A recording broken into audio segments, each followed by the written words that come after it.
Salut ma belle, ici Marie, bienvenue sur ma chaîne où on transforme ensemble nos vies, une révolution intérieure à la fois. Aujourd'hui, je vais t'inviter à découvrir comment devenir ta propre ressource en t'accueillant et en t'aimant pour élever ton estime de toi. Si tu te sens souvent vide, en quête d'approbation ou prisonnière de schémas négatifs, cet épisode il est pour toi. Installe-toi confortablement, prends une tasse de thé et plonge avec moi dans ce voyage intime. Bienvenue sur ma chaîne L'Art de s'aimer, un espace intime et authentique dédié à la guérison émotionnelle, à l'estime de soi et à la transformation personnelle. Ici, je te partage mes expériences, mes doutes et surtout des clés pour t'aider à te libérer des schémas qui te retiennent. Que tu cherches à guérir un trauma, à t'aimer pour qui tu es ou enfin avoir des relations épanouies, tu es au bon endroit. Ensemble, on va explorer, apprendre et se soutenir pour créer une révolution intérieure parce que tu mérites de vivre pleinement et d'être ta première alliée. Prends une tasse de thé, installe-toi confortablement et rejoins-moi dans ce voyage vers une vie plus épanouissante et authentique. Ici, chaque voix compte et chaque histoire inspire. C'est parti. Si tu es là, c'est sûrement que tu cherches cette petite flamme intérieure qui te fait te sentir pleinement légitime, aimé et respecté. S'accueillir soi-même et s'aimer soi-même, c'est avant tout se donner la permission d'exister sans condition. Imagine-toi retirer un lourd manteau d'exigence que tu t'es imposé au fil des ans, juste pour faire plaisir aux autres ou correspondre à une image qu'on t'a vendue. Pour moi, j'ai longtemps cru que je devais prouver ma valeur pour gagner l'amour des autres. Je me disais, si je fais ce qu'on me demande, si je suis assez gentille, si je réussis davantage, alors on m'aimera. Mais cette quête, c'était un puissant fond. Et en creusant dans mes expériences personnelles, en travaillant mon estime de moi, j'ai réalisé que la première personne qui devait m'aimer, c'était moi. C'est un véritable déclic de prendre conscience que tu es la personne la plus importante de ta propre vie. Il n'y a rien de plus transformateur que de poser un regard bienveillant, rempli de compassion sur toi-même. Interroge-toi, est-ce que je m'autorise vraiment à être telle que je suis, sans essayer de m'adapter en permanence aux désirs ou aux normes des autres? Si la réponse, elle est pas vraiment, sache que tu n'es pas la seule. C'est un constat, bien que douloureux, et c'est l'occasion aussi de te réapproprier ton histoire, de décider qu'à partir de maintenant, tu es ta priorité. C'est une décision à prendre, un choix que tu fais. Je veux aller par là, je veux être cette femme qui s'estime, qui mérite l'amour, qui a le droit, qui est légitime. Et je choisis d'aller vers elle. Je prends la décision de me rapprocher d'elle. Qu'est-ce qu'elle ferait, cette femme? C'est elle que je veux être. Je veux me sentir bien dans ma vie. Je veux me sentir aimée. Je veux m'aimer, moi. Je veux me donner la valeur que je cherche à acquérir des autres.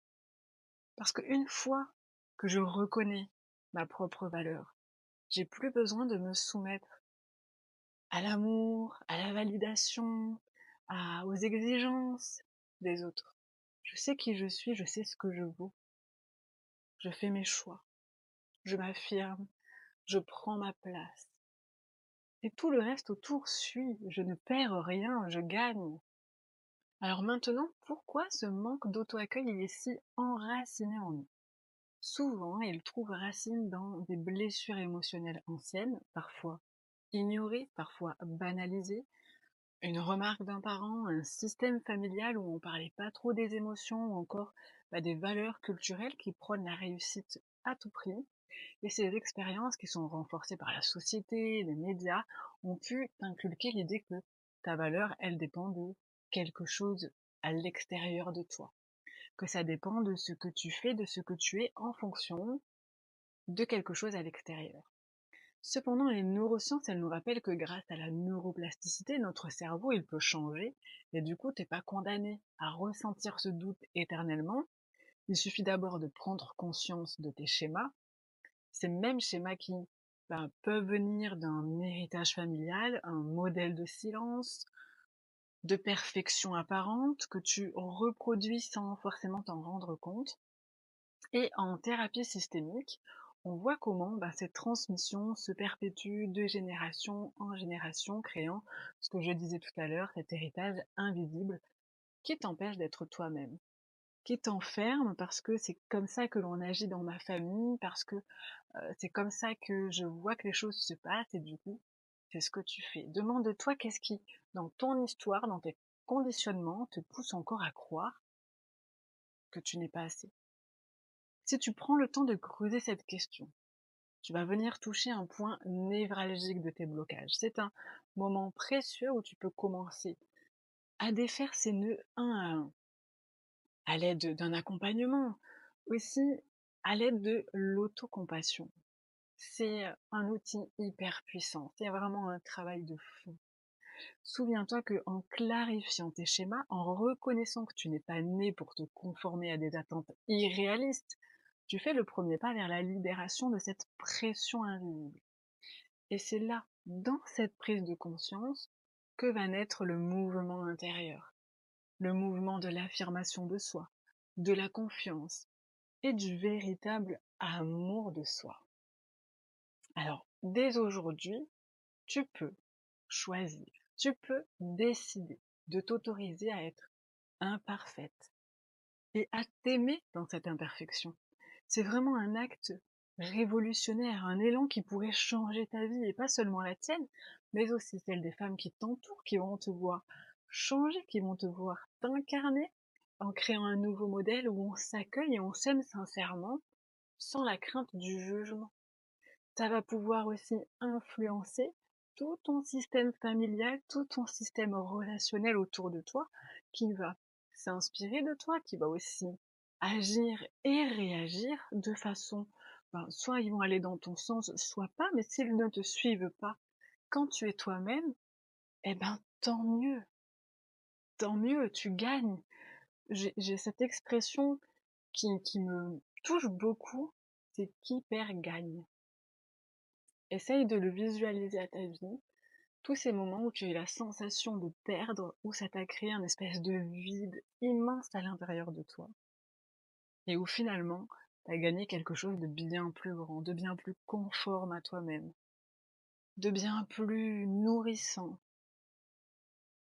Demande-toi, à quel moment j'ai senti que je perdais, et en fait, tout ce que j'ai gagné. Tu vois, cette peur que tu rencontres aujourd'hui, peut-être la peur d'être rejeté si tu changes, la peur de ne pas être aimé si tu es toi-même, qu'est-ce que tu vas perdre et qu'est-ce que tu peux gagner? Ce qui fait peur, c'est que c'est l'inconnu de ce que tu peux gagner. Mais être toi-même, ça n'a pas de prix.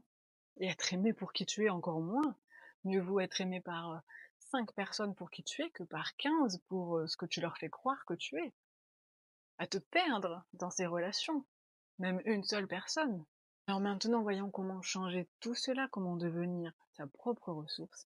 Eh bien, je l'ai dit à plusieurs reprises, pratique la pleine conscience et l'autocompassion. Prends quelques minutes chaque jour pour t'asseoir en silence, observer tes émotions, qu'est-ce qui se passe à l'intérieur de moi, qu'est-ce que je ressens, de quoi est-ce que j'ai besoin. Pour ça, utilise soit la méditation, soit le journaling, ça t'aide à te reconnecter à qui tu es, à ce qui se passe dans ton corps. Et note chaque jour 3 choses que tu aimes en toi pour renforcer ton estime de toi. Réécris aussi ton dialogue intérieur. Utilise des affirmations pour remplacer ces messages négatifs qui t'ont été inculqués et répète-les le plus souvent possible. Choisis des affirmations qui soient challengeantes mais qui te sont accessibles aussi. La neuroplasticité montre que ces affirmations, elles peuvent réellement reprogrammer ton cerveau pour cultiver une estime de toi renouvelée. Explore des outils thérapeutiques comme la PNL, l'hypnose, l'EFT.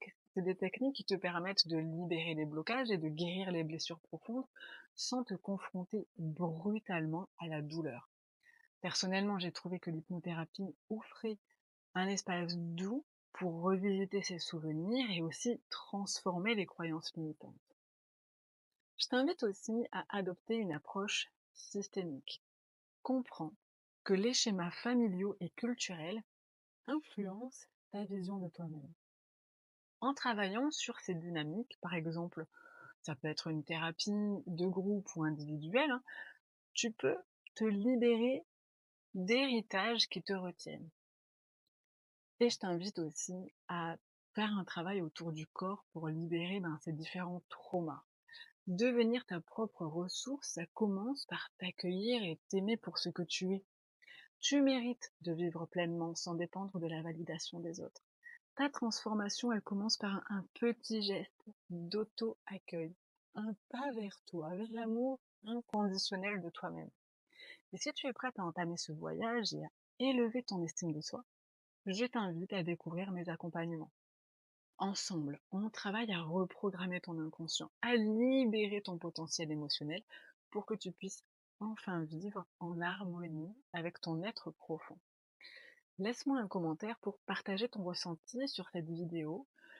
Dis-moi ce que tu en penses. Écris-moi même en message perso, je serais ravie de te lire et de te répondre. Abonne-toi pour ne rien manquer des prochains épisodes et tu es la première alliée de ta transformation. Le moment de t'aimer, il commence maintenant. Prends bien soin de toi et à bientôt.